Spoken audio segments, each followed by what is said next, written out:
1억이 되기 전까지는 언제든지 헐고 싶은 유혹이 있어요. 왜냐하면 뭐 이게 5천이나 6천이나 뭐 사실 그 비슷하잖아요. 근데 1억이 딱 되는 순간 이거를 만약에 내가 1억에서 좀이라도 꺼냈으면 이게 부서져서 9천 얼마가 되는 거예요. 사람이라는 건 그걸 좀 싫어하거든요. 지금 대한민국의 대기업들의 인사팀의 가장 큰 고민이 뭐냐면은 대부분 직원들이 회사 나와서 피곤해한다. 왜 피곤해하냐 그랬더니 새벽 3시에 일어나는 사람이 많다는 거예요. 왜 새벽 3시에 일어나냐? 여러분도 예상하시겠지만 미국 주식 보느라고. 근데 어떤 사람은 미국 주식 안 보는데도 새벽 3시에 일어나. 왜 그런가 봤더니 유럽 축구. 그런데 이제 새로운 게 하나 생긴 게 비트코인. 비트코인 같은 경우는 24시간이잖아요. 그렇죠. 그리고 나서 피곤한 몸에 출근을 하고 나면은 그분이 과연 그러면은 정상적으로 업무에 집중하냐? 9시 되면 또 코스피가 시작해요. 중요한 거는 1억을 모을 때까지는 주변에서 들리는 무용담, 뭐 비트코인 무용담, 엔비디아 무용담이 있더라도 여러분 너무 걱정 안 하셔도 되는 게 그분들 거기다 뭐 수억 원 넣어놓은 게 아니에요. 그러니까 너무 마음 흔들리지 마시고 되도록이면 1억을 모을 때까지는 저축에 집중하셔라.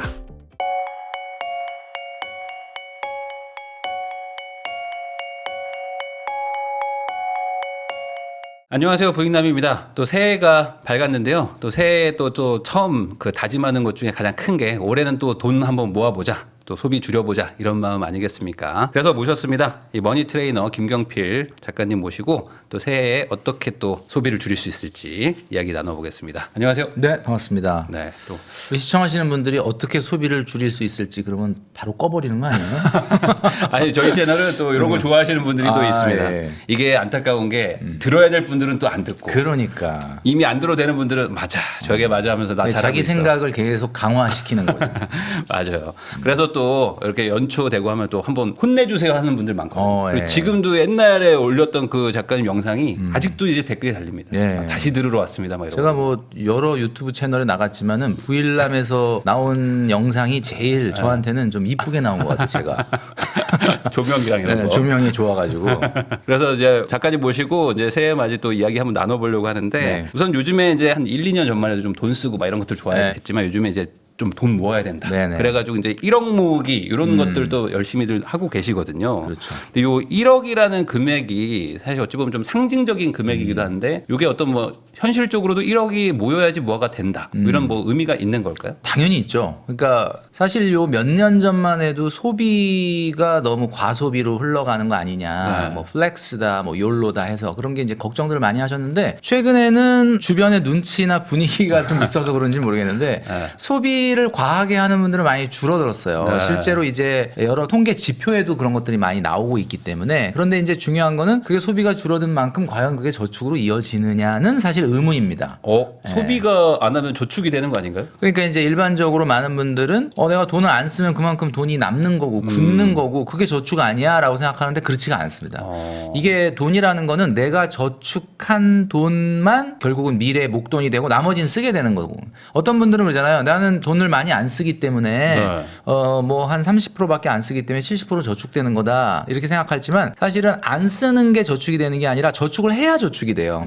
왜냐하면은 우리가 통장에 입출금이 자유로운 통장, 뭐 요즘은 파킹 통장, CMA 뭐 이런 통장에 들어있는 돈이 저축이라고 생각하시면 안 됩니다. 이게 왜 그러냐면 그거는 이번 달에는 안 쓸지 모르지만은 다음 달, 다다음 달 언젠가는 쓰게 될 가능성이 높아요. 그럴 수 있네요. 그래서 연기된 소비라고 볼 수가 있죠. 그러니까 중요한 건 여러분들이 얼마를 저축하느냐. 그래서 제가 지금 말씀드린 게 과거보다는 과소비가 많이 줄어든 거는 너무 다행인데 그게 과연 저축으로 그대로 연결되느냐는 좀 다른 문제다. 그래서 이럴 때 좀 명확한 목표나 어떤 행동 방침이 좀 필요한데 그게 1억 원이죠. 그러니까 이제 어떤 분들은 1억 원에 대해서 굉장히 의심을 많이 하는 분들이 있어요. 1억 모은다고 뭐가 뾰족하게 달라지겠느냐. 뭐 이게 10억도 아니고 100억도 아닌데. 이렇게 생각하시는 분들이 있죠. 근데 그거는 잘못된 생각이고요. 1억이라고 하는 것, 그러니까 한마디로 얘기해서 우리가 사과를 쪼개보면 그 안에 씨앗이 몇 개 있는지 알 수 있잖아요. 근데 씨앗 안에 사과가 몇 개 들어있는지는 아무도 모르거든요. 그건 심어봐야 아는 거잖아요. 네네. 그러니까 1억을 단박에 10억으로 만든 많은 사람들이 있는데 성공한 사람들이죠. 그럼 나도 그러면 1억 모으면 나도 다 무조건 금방 10억이 되냐? 그런 뜻은 아니지만 모든 1억 모은 사람들이 다 단박에 10억이 되는 건 아니지만 1억을 10억으로 단박에 만든 사람들은 다 1억부터 시작했다. 라는 점을 여러분들이 생각을 하셔야 되는 거예요. 그래서 왜 1억이냐라고 많이 물어보시는데 뭐 9천만 원 모으면 안 되냐? 네. 안 되는 건 아니죠. 근데 9천만 원 모은 분이 1억 안 모으겠어요? 그거 좀만 있으면 1억인데. 그러니까 우리가 나름대로 목표가 흔들릴 때 이런 연초에 작심삼일이라는 소리를 많이 듣게 되는데 이렇게 흔들릴 때 나의 마음을 딱 잡아줄 수 있는 뭔가 상징적인 목표. 그게 1억이다. 아니 말씀하신 것처럼 그 이게 돈을 그냥 안 썼기 때문에 통장에 잠깐 그냥 파킹해 놓은 거지. 이것도 한 7천 모여서 갑자기 뭐 차 사거나 뭐 이런 그럼요. 거일 수도 있으니까 네. 연기된 소비다. 분명한 거는 네. 저축은 자산으로 가야 저축이지 네. 소비로 가는 건 저축이 아니죠. 여행 적금 들고 계세요? 그 저축 아닙니다. 그거는 분명히 쓸 목적이 정해져 있는 연기된 소비예요. 그러니까 저축 아닙니다. 그거는. 그래서 좀 전에 말씀해 주셨던 것처럼 요즘 파킹 통장 같은 경우는 뭐 입출금이 자유로운데 이자를 연 3% 줘요. 막 이렇게 광고를 하잖아요. 네. 그렇지만 저는 파킹 통장 별로 권하지 않는 이유가 뭐냐면 파킹 통장이 금리가 3% 넘는 것들도 있고 그렇지만 이제 뭐 조건이 뭐 얼마 금액 이상이어야 되고 뭐 몇 가지 이제 조건이 네, 붙는 네, 경우가 네. 있긴 한데 그래서 문제라는 게 아니라 언제든지 내가 뺄 수 있다라는 거 이거는 저축이 아닌 거죠. 네, 네. 정기예금 같이 딱 넣어놓고 내가 일정 기간 동안 못 건드린다라는 강제성이 있어야 되는 거거든요. 아, 그러니까 결국에 입금은 자유로워야 되지만 그렇죠. 출금은 자유로우면 안 출금은 된다. 자유로우면 안 된다. 아, 출금이 자유로운 순간 이건 저축이라고 말할 그건 수 없다. 저축이 아니죠. 그래서 또 이번에 또 책도 쓰셨잖아요. 딱 1억만 모읍시다인데 네. 진짜 1억만 모으면 뭔가가 바뀐다. 라는 그런 게 좀 있으면 사람들이 그래 내가 한번 지금 4천 있지만 6천 모아본다 이런 그렇죠, 마음도 그렇죠. 들잖아요. 그러니까 이제 제목을 딱 1억만 모읍시다라고 한 이유가 뭐냐면 너무 좀 단정적이잖아요. 뭐 1억만 모으면 뭐가 바뀌어? 막 이런 그러니까요. 바뀌어요, 진짜로. 이게 왜 그러느냐면 제가 이제 2년 전에도 부일남에 나와서 처음에 했던 얘기가 이게 그 비행기가 테이크오프하는 이륙하는 거랑 되게 비슷하다 그랬잖아요. 비행을 하려면은 일정 고도에 올라가야 그 다음에 비행이라는 게 가능한데 1억 정도가 넘어가게 되면은 굉장히 많은 아이디어가 떠오를 수 있다. 제가 이제 이 책에도 이제 소개를 해드렸는데 제가 얼마 전에 만났던 분이 이제 1억 모으기를 성공을 했는데 네. 그분이 처음에 1억을 모을 때 이런 마음으로 모았대요. 아 1억 모아갖고 좀 넓은 집으로 전세를 옮기자. 네. 이러고 모았는데 딱 모았는데 갑자기 야 그동안 모았을 때 땀 흘려서 힘들게 모았던 게 생각나니까 이걸 집을 그것도 사는 것도 아닌 전세금 올리는데 주는 게 너무 아깝더라. 그래서 네. 고민을 하다가 이분이 창업을 했습니다. 직장 생활하는 분인데 1억 갖고 어떻게 창업을 하냐? 무인 반찬 가게를 열었어요. 네. 무인 점포를 연 거죠. 이제 어머님이 워낙 반찬을 잘하신대요. 그래가지고 그걸 처음에는 그냥 소규모로 해서 조그맣게 정말 아주 작은 공간을 임대를 해서 무인 점포 반찬 가게를 열었는데 그게 아무래도 신도시 경기도의 신도시다 보니까 젊은 부부들이 많아서 그런지 굉장히 장사가 잘 됐구나. 돼요. 그래서 자기가 받는 월급만큼 나와. 네. 물론 매일 저녁에 가서 뭔가 1시간씩은 뭔가를 해야 된대. 그러기 싫으면 하지만 괜찮잖아요. 네네.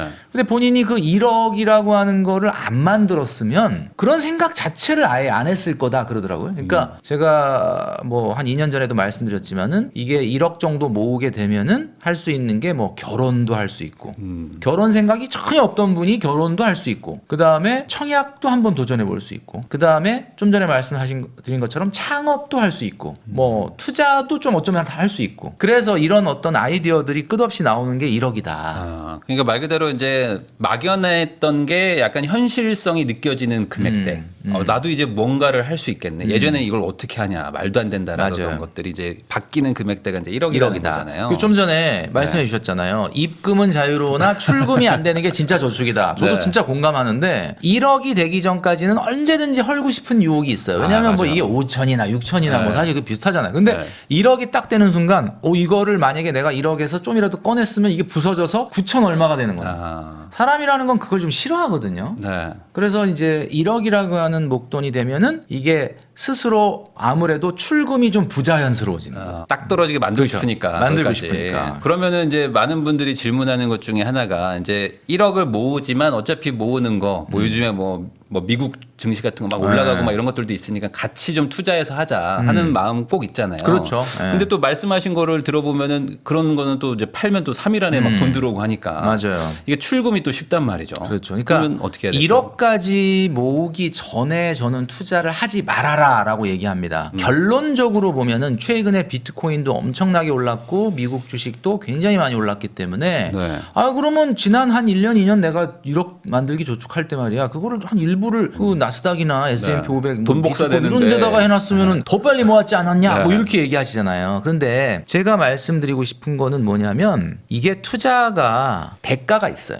이게 굉장히 많은 에너지와 정신적인 피곤함이 동반이 됩니다. 네. 그러니까 1억 모을 때까지는 뭐 죽어도 투자를 한 푼도 하지 마라 뭐 이런 거는 아니겠지만 되도록이면은 자 내가 어딘가에 저축을 하고 이게 과연 몇 달 있다 얼마 될까 안 될까 더 많아질까 줄어들까 이런 고민은 하지 않는 것이 그리고 여러분들의 일에 집중하는 것이 맞다. 왜냐하면 여러분들 주변에 최근 그 비트코인 관련해서 이야기를 많이 들으실 거고 스트레스가 많다는 거 저도 압니다. 왜냐하면 이게 사실 비트코인이 한 100만 원 정도 할 때 한 1억 정도 투자하지 않고서는 다 거기서 거기에요. 그러니까 뭐냐면 직장인들 뭐 다 비트코인이 있다고 하고 지금 우리나라 같은 경우에 비트코인 보유액으로 봤을 때 우리나라가 뭐 전 세계에서 보면 7인가 맞아요. 뭐 그렇다고 네, 그러던데 투자자가 1,550만 명이었나요? 1,500만 명. 1,550만 명. 네. 그런데 대부분 물어보잖아요. 그러면 뭐 숨겨서 얘기하는 건지는 모르겠지만 그냥 몇백 수준입니다. 아, 네네네. 그러면 뭐 기분은 좋지요. 뭐 몇백이지만 내가 거기서 뭐 100만 원, 200만 원 수익이 생기니까. 근데 사실 그게 생각보다 뭐 결정적인 어떤 여러분들의 자산 증가에 영향을 주고 있지 않은데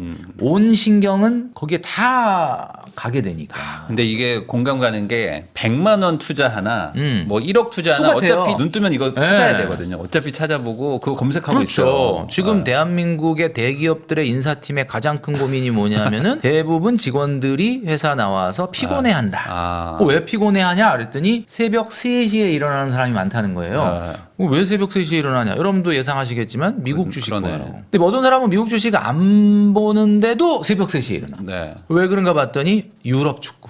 그 미국 주식 틀어놓고 유럽 축구 네. 보고 뭐 이렇게 하는 거. 그런데 이제 새로운 게 하나 생긴 게 비트코인. 네. 비트코인 같은 경우는 24시간이잖아요. 그렇죠. 그리고 나서 피곤한 몸에 출근을 하고 나면은 그분이 과연 그러면은 정상적으로 업무에 집중하냐? 9시 되면 또 코스피가 시작이죠. 그죠? 8시 55분에 또 요즘 화장실 다 가고. 국장은 안 한다고 하지만 네. 미워도 다시 한번 너무나 싸니까. 자 이렇게 되다 보면은 우리가 생각보다 너무 많은 에너지를 쏜다. 그러니까 중요한 거는 1억을 모을 때까지는 주변에서 들리는 무용담, 뭐 비트코인 무용담, 엔비디아 무용담이 네. 있더라도 여러분 너무 걱정 안 하셔도 되는 게 그분들 거기다 뭐 수억 원 넣어놓은 게 아니에요. 그러니까 너무 마음 흔들리지 마시고 되도록이면 1억을 모을 때까지는 저축에 집중하셔라. 이렇게 말씀드리고 싶은 거죠. 그러면 이제 1억을 모았다 치면 그때부터는 뭐 1억이 사실은 목적지는 아니었을 거잖아요. 그렇죠. 조금 더 네. 가려고 이제 이걸 모은 거고 네. 그때부터 이제 좀 불려야겠다고 생각할 텐데 보통 1억 다음은 이제 10억 정도 얘기를 많이 하잖아요. 10억. 그렇죠. 1억 다음은 이제 1억 다음은 10억이다. 10억이죠. 아, 1억 다음 5월 한번 찍고 갈 수도 있고. 그럼 보통은 10배인데. 그렇죠. 이게 가는 어떤 그 길이 이때는 저축만으로는 불가능합니다. 그런데 이제 1억 모은 사람한테 주어지는 몇 가지의 어떤 특권이 있어요. 특권이라기보다는 좀 장점이랄까 뭐 그런 어드밴티지가 있어요. 그게 네. 뭐냐? 첫 번째는 많은 분들이 그래요. 이제 1억을 딱 모았어. 자, 1억 모은 게 성공했어. 자, 1억 모았으니까 이제 됐지. 그리고 이제 나 더 이상 이제 네. 저축 안 하지라고 하는 사람은 없어요. 왜냐하면 1억이라는 돈을 모으는 동안에 이게 뭐 1년, 2년 만에 모으진 않았을 거예요. 최소 3, 4, 5, 6년 이상 걸렸을 그렇죠. 거야.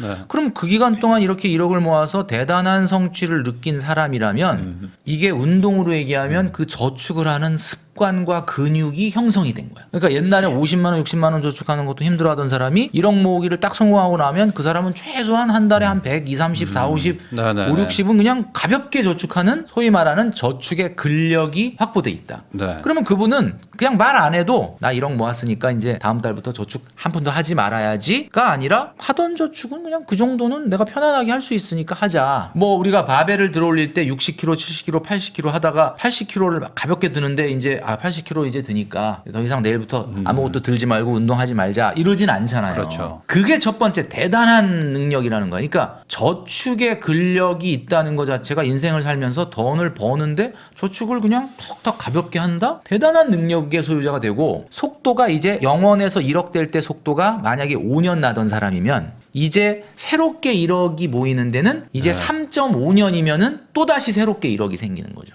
자, 그러니까 첫 번째가 저축의 근력이 생긴다. 두 번째, 새로운 1억을 만들 때 가속도가 생기는 거예요. 가속도가 붙는다. 근데 이제 이 가속도는 투자를 하나도 안 해도 네. 기본적으로 원래 1억에서 나오는 자본소득과 내가 저축하는 근력이 합쳐져서 금방 2억이 또 되는 거예요.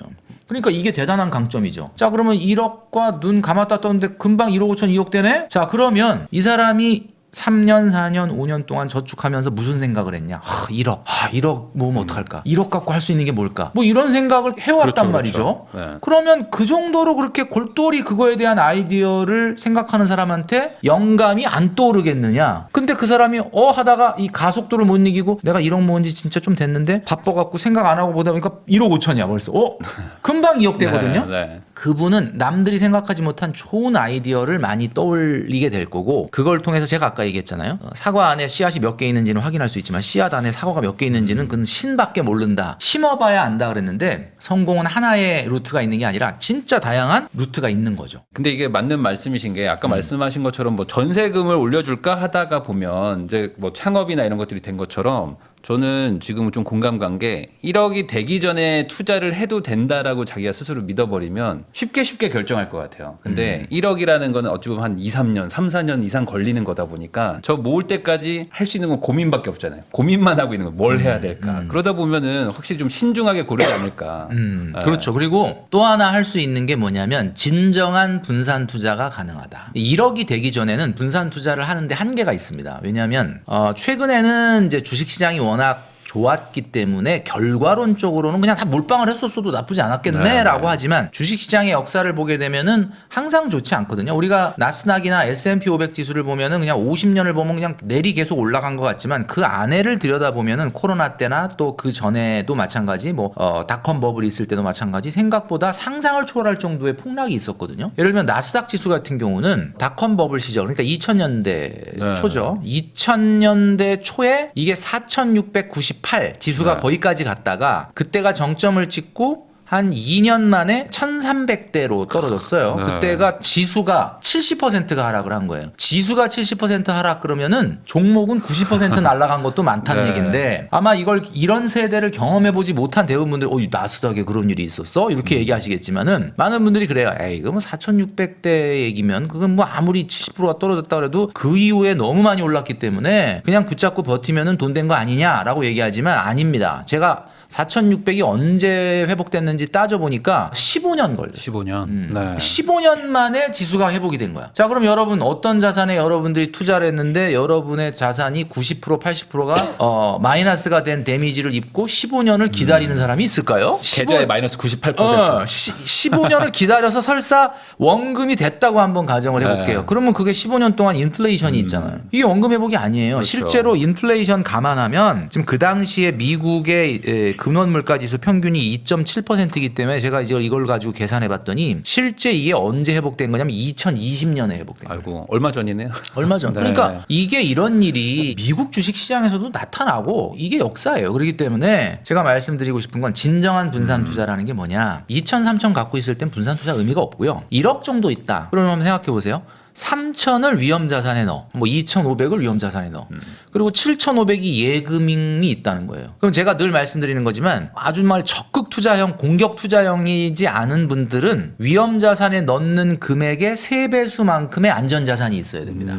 자, 다시 한번 말씀드리면 내가 정말 적극 공격 투자형이 아니라 그러면 여러분들이 위험 자산에 넣는 그 자산의 크기의 3배수만큼의 예금이 있는지를 확인해라. 그러면 1억 갖고 내가 주식과 예금으로 분산을 한다면 2,500 주식에 넣고 그거의 3배수인 7,500을 예금을 하라. 그런 뜻이죠. 네네. 그러면 나름대로의 하락장에서도 여러분들이 상대적인 어떻게 보면 손실을 좀 줄일 수 있고 상대적 손실을 줄여야 그 다음에 좋은 장이 올 때를 제대로 대비할 수가 있는 거예요. 그래서 이런 어떤 부분이 가능하다. 그러니까 1억 모은 사람들한테는 제가 말씀드렸던 저축의 근육이 늘어나고 그 다음에 어떻게 보면 투자의 진정한 분산 투자가 가능하고 그 다음에 새로운 1억까지의 가속도가 붙고 이런 거기다 또 하나 이제 말씀드리면 어떻게 보면은 자존감이 올라간다. 1억 모으기를 달성을 해본 분은 이게 달라요. 이게 벌써 약간 뭐 재테크, 돈 모으기 이런 거에 좀 자신감이 있는 거. 나 할 수 있어 그거. 이렇게 생각을 하는 거죠. 그러니까 자존감이 올라간다. 이 굉장히 장점이라고 볼 수가 있죠. 1,000만 원은 주식 사고 2천만 원, 아니 그러니까 3천만 원 현금 들고 이렇게 하지는 말라. 1억을 모은 다음에. 그렇죠. 그 말의 차이는 1,000만 원을 가지고 하는 거는 너무 작아서 그런 건가요? 괜히 아까 거기에 말씀해 신경 주셨던 쓰인다? 것처럼 1,000만 원을 투자하나 3,000만 원을 투자하나 1억을 투자하나 쏟아붓는 에너지는 똑같기 매우 때문에. 비슷해요. 네. 근데 이제 많은 분들이 이제 재테크라고 하는 영역을 자꾸 수익률의 영역으로만 생각을 하죠. 왜냐하면 최근에 비트코인 미국 주식이 많이 올랐으니까. 그런데 네. 절대로 이게 20년 30년 경제활동 해보시면 아시겠지만 재테크는 수익률의 영역만 있는 게 아니에요. 여러분들이 일터에서 어떤 성장을 하느냐가 진짜 재테크야. 여러분들이 어떤 회사에 들어갔다. 뭐 나는 그냥 이 회사 그냥 오래 다닐 생각 없고 그냥 대충 월급 받으면서 벌써 그런 마인드 자체가 지금 재테크에 실패하고 있는 거거든요. 왜냐? 아무리 내가 뭐 원하던 막 대기업이 아니고 지금 내가 생각보다 내 눈높이에 맞지 않는 회사라고 하더라도 거기서 눈에 띄어서 인정을 받아서 자기 이 유능함을 보여야 뭐 승진도 하고 또 이직의 기회가 있는 거거든요. 네. 그러니까 여러분 우리가 처음에 이 영상 찍으면서 시작할 때 과소비 얘기를 했고 과소비가 최근엔 좀 그래도 많이 없어져서 다행이다 뭐 이런 이야기를 했는데 주변에 보시면 뭐 작년 재작년까지 소득에 비해서 너무 과소비하는 분들 많이 있었죠. 아마 우리 영상 보시는 분들 중에도 내가 그게 나다 뭐 이런 얘기 하실 네, 분도 네. 있는데 왜 과소비를 하게 됐을까요? 그게 나쁘다는 걸 알면서도 그 이유는 딱 한 가지입니다. 그게 바로 뭐냐? 일상이 안 행복해서 그렇죠. 일상이 안 행복하니까 자꾸 그 일상을 탈출하려고 하고 네. 탈출하는 데는 돈이 듭니다. 네. 그죠? 그러니까 아무래도 일터에서 뭐 물론 월요일에서 금요일이 뭐 토요일, 일요일만큼 행복하다라고 하는 분은 진짜 그거는 뭐 쉽지 않겠지만 월요일에서 금요일이 최소한 일요일 날 저녁에 뒷목이 뻣뻣하다. 가슴이 답답하다. 아, 네네. 뭐이 어렵다. 정도가 되면 안 되는 거거든요. 그러니까 일상이 행복하게 여러분들이 바꾸려면 일터에서 승부가 나야 되는데 여러분들이 그 비트코인 뭐 300만 원, 500만 원 사놓고 미국 주식 한 500만 원, 1000만 원 사놓고 매일 새벽 3시에 일어나고 그 매일 그걸 들여다보면서 쏟는 에너지를 지금 하고 있다면 네. 여러분들이 더 중요한 일터에서의 성장과 발전은 저해되고 있는 거다. 이 가장 중요한 재테크를 소홀히 하고 있는 거죠. 어찌 보면 내 인생의 경력에 대한 재테크도 그렇죠. 분명히 있는데 거기는 계속 마이너스가 나고 있는 거네요. 본 게임에서는 계속 마이너스 나고 네. 그 좀 서브에 이런 거에는 아주 그 만족을 하면서 조금 올라갈 때마다 기분 좋아하는데 그게 내 인생을 바꾸는 게 아니다라는 거거든요. 이 세상에 어떤 부자도 재테크가 성공해서 내가 산 종목이 올라서 부자 된 사람은 단 한 명도 없습니다. 여러분들이 알고 있는 그 부자들 누구예요? 뭐 요즘 최근에는 일론 머스크나 네. 뭐 제프 베이조스나 뭐 심지어는 워렌 버핏도 자기가 무슨 개인적으로 주식 투자한 게 아니잖아요. 버크셔 해서웨이라는 그렇죠. 회사가 성공한 거잖아요. 그러니까 여러분의 일이 성공해야 부자가 되는 거다. 그러면 저 이런 얘기 한번 좀 여쭤보겠습니다. 그 기본적으로 소득이 높아야지 저축이 된다. 나는 소득이 낮아서 저축 못한다. 뭐 이런 얘기 하시는 분들도 많거든요. 많이 근데 있죠. 또 어떤 분들 보면은 막 뭐 물론 뭐 세상에 이런 일이 뭐 이런 나오는 수준이라서 그럴 수도 있지만 뭐 2천만 원 뭐 구급 공무원인데 뭐 돈 엄청 모으고 맞아요. 뭐 이러고 뭐 이런 분들도 많거든요. 돈이 적은데도 이렇게 모을 수 있는 방법 뭐 이런 게 뭐 좀 특별한 게 있을까요? 그게 이제 24살, 5살에 뭐 1억 모으고 네, 28살에 맞아요. 2억 모으고 이런 분 있었잖아요. 네. 그 이제 그런데 이런 생각이 들어요. 나는 소득이 높으면은 저축을 많이 할 건데 네. 아직은 솔직히 낮아서 많이 못한다. 이런 이야기 하시는 분들이 많이 있는데 이거는 대단한 착각이라는 게 제가 부일남 TV에도 나와서 한번 말씀드렸지만 골든타임이 있다 그랬지 않습니까? 네. 골든타임이라는 거는 생명을 살릴 수 있는 아주 짧은 시간을 골든타임이라고 하는데 우리의 인생의 저축의 골든타임은 15년이야. 그럼 많은 분들이 그럼 되게 기네 이렇게 얘기하는데 우리 인생이 100년이에요. 그중에 딱 저축을 제대로 할 수 있는 시간이 15년이고 지금 우리 영상을 보시는 많은 분들이 지금 그 기간을 지나고 있는 거거든요. 근데 이 시기를 놓쳐버리면 예를 들면 이런 겁니다. 월급 300만 원 받는 사회초년생이 네. 눈 딱 감고 한 200은 내가 저축하겠다. 100만 원만 갖고 난 쓰겠다. 이런 분들도 많거든요. 근데 난 못해. 내가 300만 원인데 어떻게 내가 쓸 돈도 없어. 내가 대리 달고 과장 달고 차장 달아서 뭐 한 400, 500, 600 이렇게 타면 그때 한 2, 300 하겠다. 근데 아마 회사 가서 물어보십시오. 여러분들이 300만 원일 때 200을 저축 못했는데 그 사람이 400, 500, 600 되면 과연 2, 300 하겠느냐. 절대 못한다. 이건 왜 그러느냐면 소득이 올라가면 가장 빨리 올라가는 게 소비예요. 그러니까 300만 원 받을 때 눈 딱 감고 200만 원 저축했던 분은 나중에 500, 600 타잖아? 그러면 한 250 해요, 그분은. 근데 300 벌 때 그냥 50만 원 하고 그냥 청년 희망 적금 요거 하나 하고 250은 쓴다 이런 분이 네. 나 500 되면 나 한 200 이상 할 거야. 해보시면 아시겠지만 절대 안 된다는 거예요. 그래서 저축률이라는 것은 중력의 법칙이 작용을 합니다. 나이 먹고 소득이 올라갈수록 저축률은 떨어진다라는 거예요. 그러니까 이 부분을 꼭 기억을 하셔야 된다. 근데 요즘에 물가가 워낙 좀 올라가다 보니까 그 열심히 저축하려고 해도 절대적으로 이제 줄어드는 거죠. 어찌 보면은. 맞아요. 그러다 보니까 이제 더 아껴라 하면 이제 너무 힘들어요. 뭐 근데 이런 분들도 저도 있어요. 사실 그 9급 공무원이면서 뭐 몇 년 만에 1억 모았다 이런 얘기 들었는데 네, 네. 저도 그렇게까지는 아마 못했을 것 같기는 해요. 근데 어차피 우리가 우일남 TV를 시청하시는 많은 구독자분들도 마찬가지고 모든 분들이 우리가 참 비범한 인생과 비범한 미래를 기대하잖아요. 그러려면 우리 행동이 비범해지면 되는데 사실 자꾸 평범해지게 되면은 우리의 미래는 그냥 평범해지는 거거든요. 당연히 힘들다는 거 알죠. 그거 뭐 일반적이지 않죠. 얼마 전에 제가 어떤 짤을 봤는데 그 대한민국 수학 강사 중에 1타 강사 중에 한 명인 현우진 쌤이라고 있습니다. 네. 네, 현우진 쌤. 그 쌤이 나와서 이야기하는 짤이었어요. 근데 그 짤의 내용이 이겁니다. 요즘은 성공하기가 너무 쉬운 시대다. 이러더라고요. 이게 도대체 무슨 말인가 그랬는데 어떤 대학생이 그 현우진 쌤 얘기를 듣고 쌤 저도 그렇게 생각해요. 이렇게 얘기를 했다는 거예요. 그래서 왜 그렇게 생각하냐 그랬더니 요즘은 어디를 가나 진짜 열심히 하는 사람이 별로 없다는 거야. 왜냐? 네. 주변에서 하도 어렵다, 힘들다, 이거 네 탓이 아니야. 헬조선, 이건 너 때문에 그런 게 아니고 원래 그런 거야. 막 이러니까 사람들이 생각보다 직장을 가나 학원을 가나 학교를 가나 솔직히 그렇게 열심히 하는 사람이 많지 않더라. 그래서 그 대학생이 그게 난 거기서 빛을 봤다.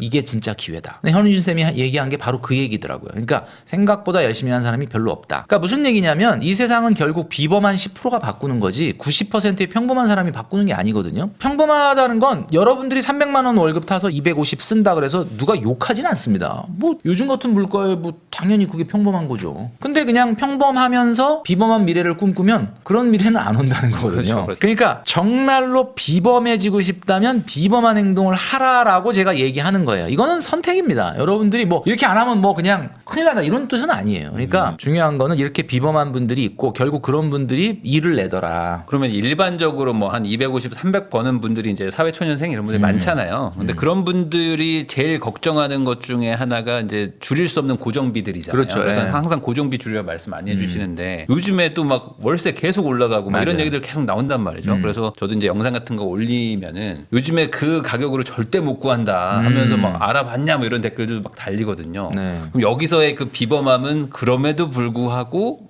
어떻게든 금액을 낮춰야 된다. 여기서부터 시작일까요? 그러니까 무조건 안 쓰자, 줄이자도 물론 필요해요. 근데 네. 약간은 플러스 알파 개념이 뭐냐면 아까 제가 얘기했던 것처럼 재테크는 수익률만의 게임이 아니라 내 커리어를 성장 발전시키는 것도 하나의 중요한 네, 그 네, 네. 이슈다라고 얘기했던 것처럼 자꾸 줄인다라는 거에만 매몰되지 마시고 소득을 늘리려고 하는 노력도 해야 됩니다. 소득을 늘려라. 그러니까는 기본적으로 봤을 때 최근에 물가가 워낙 높고 그러기 때문에 이제 한마디로 말하면은 작년에 서울 같은 경우 임대차 계약 전체 건수 중에 53%인가가 뭐 월세였다, 네, 네. 전세가 아니었다라는 보도가 있었는데 이게 대한민국이 지금 왜 생각보다 돈을 많이 못 모으느냐 하면은 사실은 전세 대출 때문에 그렇습니다. 그러니까 과거에 저희 때는 월세 산다는 거는 어디 가서 얘기하는 게 좀 창피한 얘기예요. 맞아요. 그러니까 월세 빨리 돈을 모아서 빨리 전세로 옮기자 이거였거든요. 근데 그 당시엔 전세금 대출이 또 없었어요. 그러니까 내가 갖고 있는 목돈만 전세금으로 넣을 수가 있는 거예요.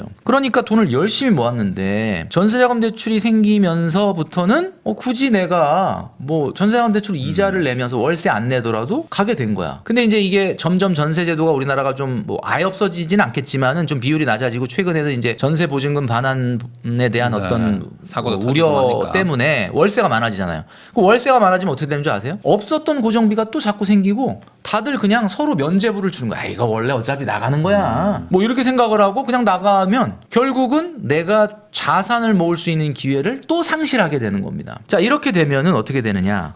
이제 뭐 주변에 물어보니까 뭐 나만 돈 없는 게 아니라 뭐 다 월세 내고 서울에서 살면서 뭐 다 똑같네. 네. 이렇게 자꾸 평범함으로 빠져드는 거죠. 2016년도인가요? 한번 조사에 이런 설문조사가 있었다는데 대한민국 헬조선이 맞나요? 라고 대학생과 일반 직장인에 물어봤는데 90%가 헬조선 맞다 이렇게 얘기했다는 거예요. 그래서 야, 참 진짜 힘들긴 힘든가 보다 생각을 했는데 그럼 10%는 누굴까? 네. 10%는 왜 우리나라 헬조선이 아닙니다 이렇게 답한 사람은 왜 똑같은 대한민국에 살면서 뭐 금수저인가? 그게 아니고 그분들은 생각 자체가 좀 다른 거예요.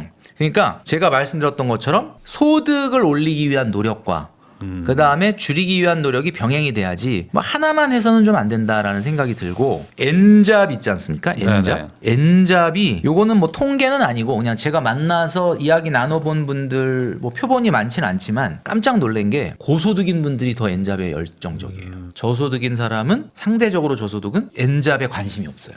왜 없냐? 저소득인 것 자체가 힘든데 내가 주말까지 여가 시간까지 내야 되냐? 약간 이런 느낌인 거죠. 그러면 500, 600 이렇게 30대 초반인데도 뭐 개발자다, 뭐 번역한다 이러면서 뭐 엔잡하고 뭐 이런 분들은 왜 이렇게 소득이 나쁘지 않은데 왜 엔잡해요? 그러면 이분은 뭔가 가능성을 본 거야. 내가 한 1억 모으고 2억 모으고 좀만 모으고 또 결혼할 상대가 있으면 같이 돈 합치고 이러면 좀만 더 하면 뭐 될 것 같은데? 네. 그러니까 제가 왜 1억의 이 상징적인 목돈에 빨리 도달해야 된다라고 하냐면 그게 빨리 그 수준에 도달을 해야 뭐가 좀 보이기 시작하면서 어떤 돈에 대한 애티튜드가 생긴다. 네.